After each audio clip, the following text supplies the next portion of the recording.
Então, pessoal, enquanto eu não coloco aqui a apresentação,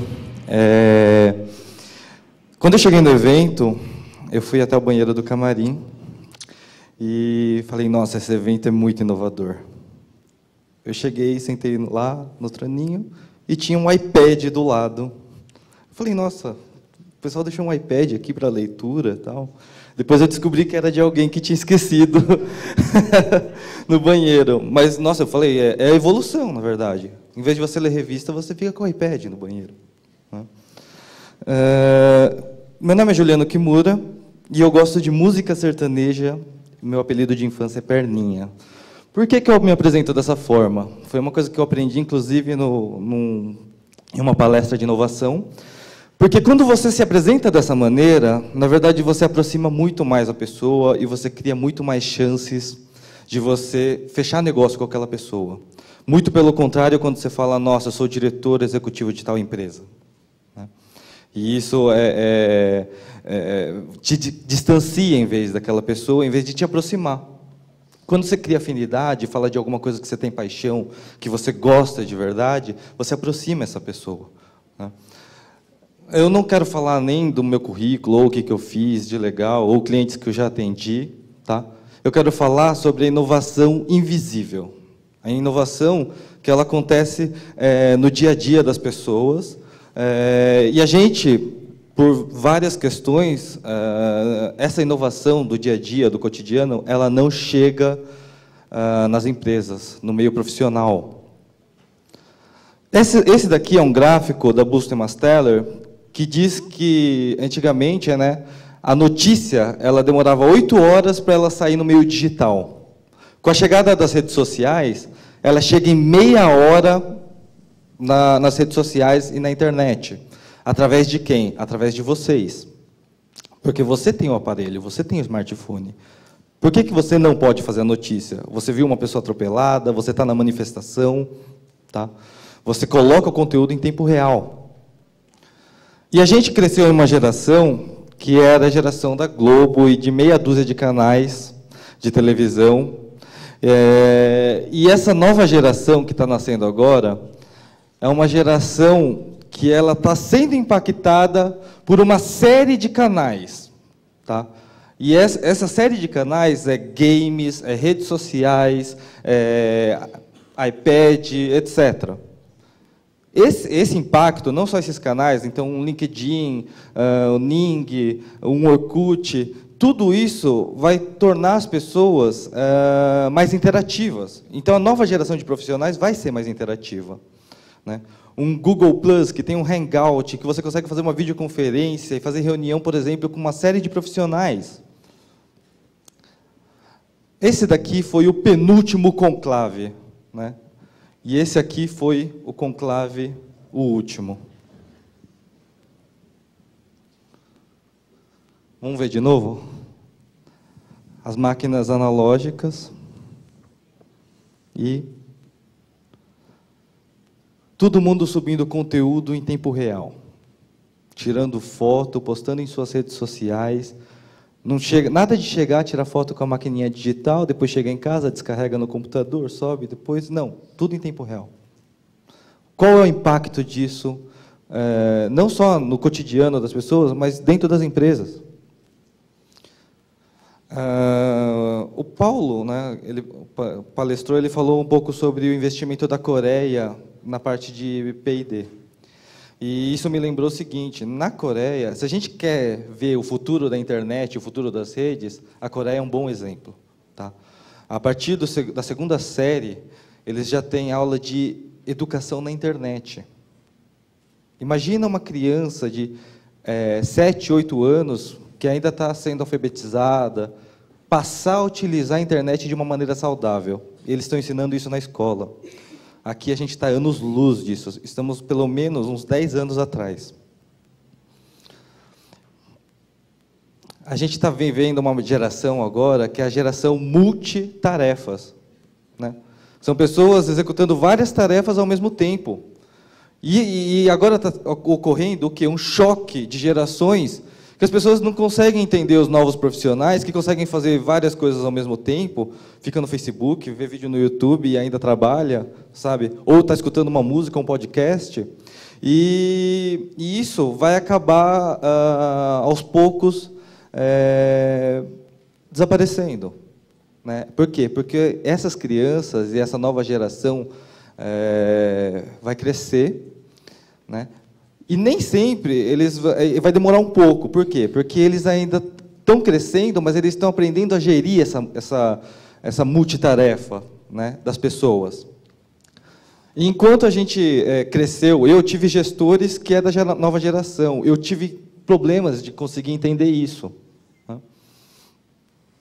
Esse daqui é o cérebro quando está lendo um livro. Esse aqui é o cérebro quando está fazendo uma pesquisa no Google. Tá? Então, é diferente, você usa diferentes competências. Você está pesquisando, você está pensando em variáveis. Né? Você está lendo um livro, você usa outras áreas do cérebro. O Jasper falou sobre a evolução tecnológica. Né? Isso aqui é um bom exemplo. Antigamente, 5 megas tinha meia tonelada. 5 megas não é nenhuma foto das que vocês estão tirando. Provavelmente a foto que está saindo agora tem pelo menos uns 20 megas, no mínimo. Né? Se for, talvez até mais. Né? E hoje a gente tem um pendrive, né? Nem hoje, isso em 2011, um pendrive que tem 256 gigas de memória, tá? Na ponta do seu dedo. Antes você transportava de avião. A mudança de comportamento, ela é necessária, tá? E as pessoas elas estão enxergando isso. A exemplo, inclusive, das manifestações aqui de São Paulo. A própria Igreja Católica percebeu isso. Né? Se a Igreja Católica percebeu, olha que interessante. Essa imagem aqui, eu vi ela a primeira vez, eu fui pesquisar e fiz uma pequena pesquisa para saber como que ela estava se propagando. Ela atingiu aproximadamente 5 milhões de pessoas em 3 horas. Tá? E ela era apenas essa imagem, e o texto da imagem era o seguinte: não preciso dizer mais nada. Então, nesse mar de informações, é muito difícil você dizer que você teve uma ideia. Quem aqui já teve uma ideia que achou fantástica? Essa ideia não te pertence. Porque quando a gente fala de tecnologia, essas ideias elas nascem em vários pontos ao mesmo tempo, né? Em vários lugares do mundo ao mesmo tempo. Por quê? Porque as pessoas veem as necessidades. Se a gente achar que o Facebook foi a primeira rede social, não foi a primeira rede social. Outras pessoas fizeram isso. Em outros países, né? Mas por uma série de acasos, né? Por estar em um país específico, e aí é uma coisa que, por exemplo, foi dito no início aqui do evento, que às vezes falta cenário, né? Falta a ocasião. Um Facebook só poderia ter nascido nos Estados Unidos, um Twitter só nos Estados Unidos, um Albert Einstein lá na Europa, e por aí vai. Então, a gente começa a perceber uma série de informações que podem ser utilizadas de uma forma interessante. Isso daqui é um acontecimento que chamou a atenção de sociólogos do mundo inteiro. Por quê? É um jogo virtual, um mundo virtual, em que ocorreu um problema, um bug. E vários jogadores começaram a morrer dentro do jogo. Um monte de gente começou a morrer. E o comportamento, o que chamou a atenção foi o comportamento que as pessoas tiveram, que seria exatamente igual ao comportamento do mundo real. Se a gente tivesse uma pandemia hoje, o que ia acontecer? As pessoas elas iriam se afastar dos centros urbanos, porque ninguém quer ficar doente. Então elas começaram a se encontrar em vários locais diferentes. A gente viveu um período que a gente viu a morte do Orkut. E em uma época que o pessoal falava assim, nossa, o Orkut nunca vai morrer, ninguém vai para o Facebook. E eu era uma dessas pessoas, eu falava isso. A gente viu o nascimento, por exemplo, do Google Wave, que é uma plataforma que foi muito audaciosa, falou que ia mudar o mundo e mudar, por exemplo, substituir o e-mail, porque ia ser tudo em tempo real. Isso daqui não durou, morreu.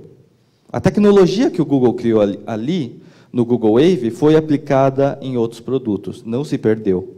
Então, acho que talvez uma das questões que a gente falou aqui e foi muito discutido, talvez esquecer um pouco dessa parte. Porque a pesquisa e desenvolvimento, na verdade, não se é perdido, ela pode ser reaplicada, pelo menos em âmbito tecnológico.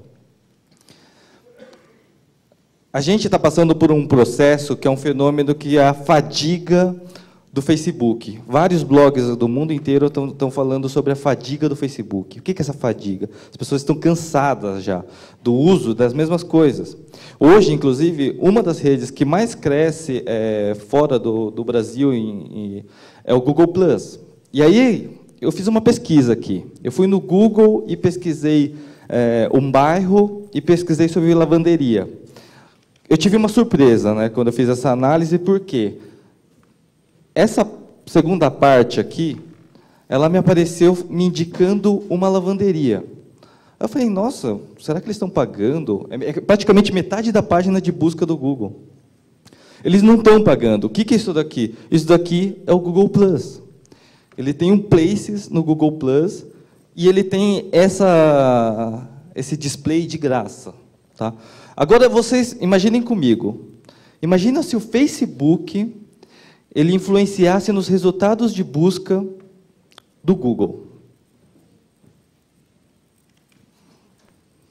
Muito bom. Oportunidades.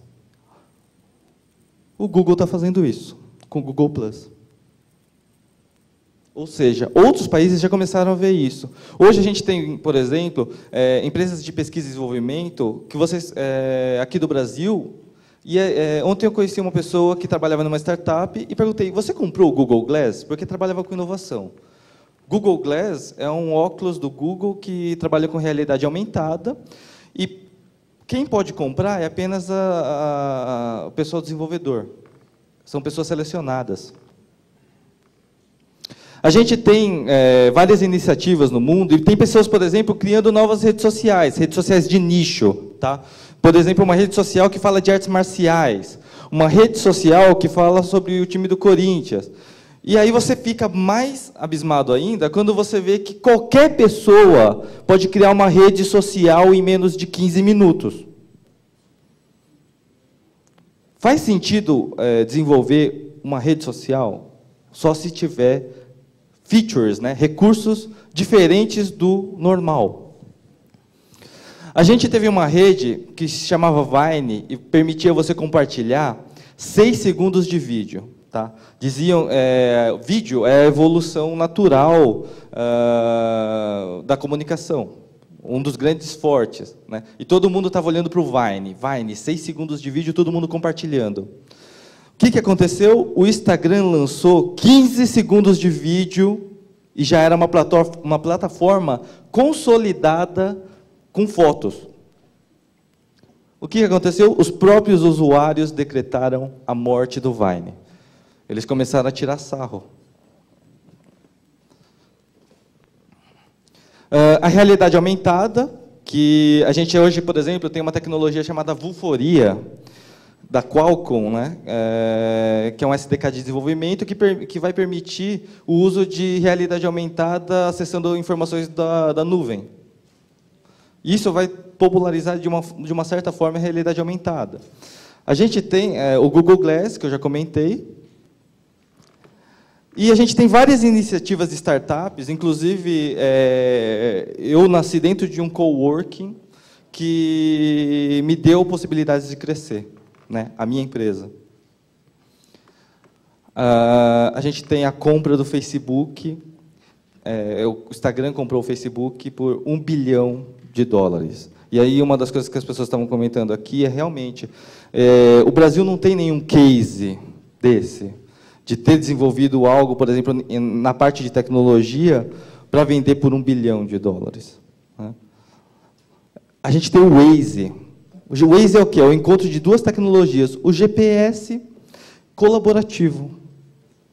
E isso foi a inovação deles. Tá? Foi comprado pelo Google por $1,3 bilhões.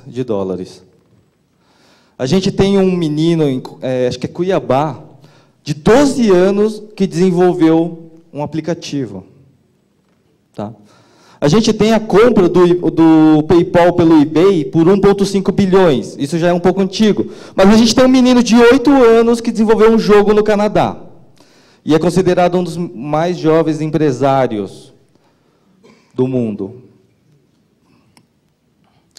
A gente tem a compra do YouTube por 1,6 bilhões de dólares. E vocês acham que a gente, por exemplo, tem uma rede de compartilhamento de vídeo que, inclusive, foi lançada antes do YouTube, tá? E era aqui no Brasil.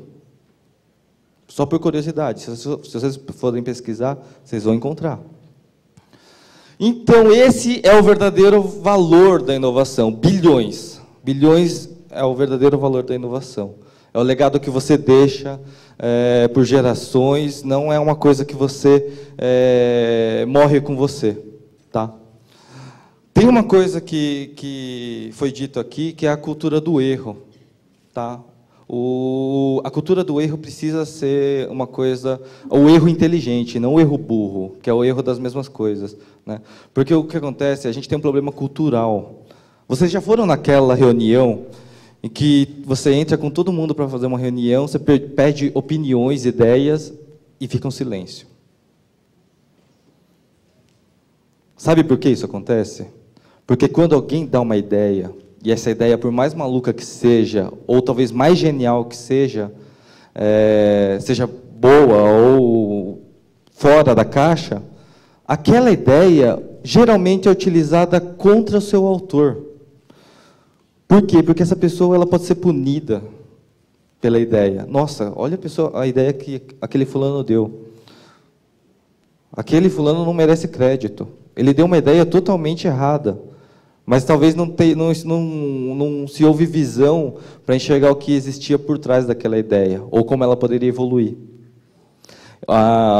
O primeiro capítulo do livro do Philip Kotler sobre a Bíblia da Inovação, ele dedica totalmente a essa cultura do erro. Tá, pessoal? Então, eu deixo esse meu recado. Insanidade é fazer sempre a mesma coisa, muitas e muitas vezes, e esperar os resultados diferentes. Tá, pessoal? Obrigado. Obrigada, Kimura.